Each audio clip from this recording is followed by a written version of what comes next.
Elijah here, and I'm here to bring you your morning DM.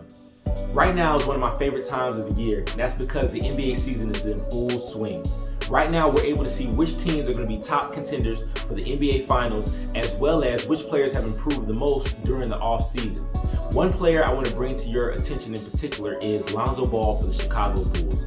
Right now, him and his team are having phenomenal success, but things haven't always been this smooth for Lonzo since he entered into the NBA. One thing that was a glaring weakness in his game was his shooting form and shooting ability. It is horrible. It was absolutely ugly, but because he was so much better than players at the easier levels, it did not seem as though it would be that big of a problem. But as he got to the NBA and the defense keyed in on his weakness, he began to lose confidence in his shooting the more that he missed and he missed and he missed. And he was missing because he was missing the basic fundamentals in the form of shooting that were necessary to make him an incredible shooter. Now you may be asking, Elijah, what does this have to do with my life as a believer?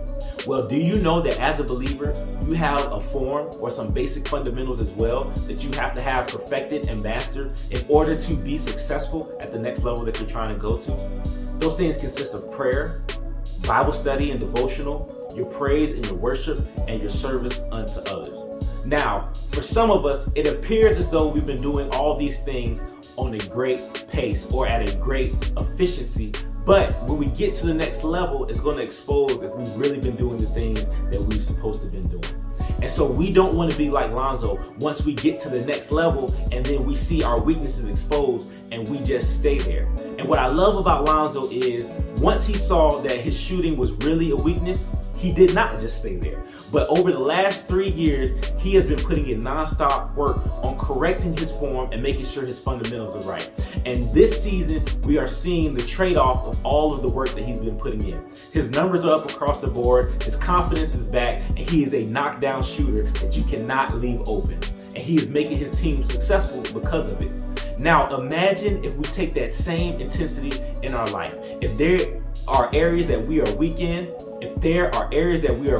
such as our prayer life, our Bible study life, our devotional life, or our service to others, what if we put in that same amount of work? Maybe eventually we will be just like Lonzo and we will be more efficient in every other area of our life. So my encouragement to you on this morning is, brothers and sisters, is to check your form.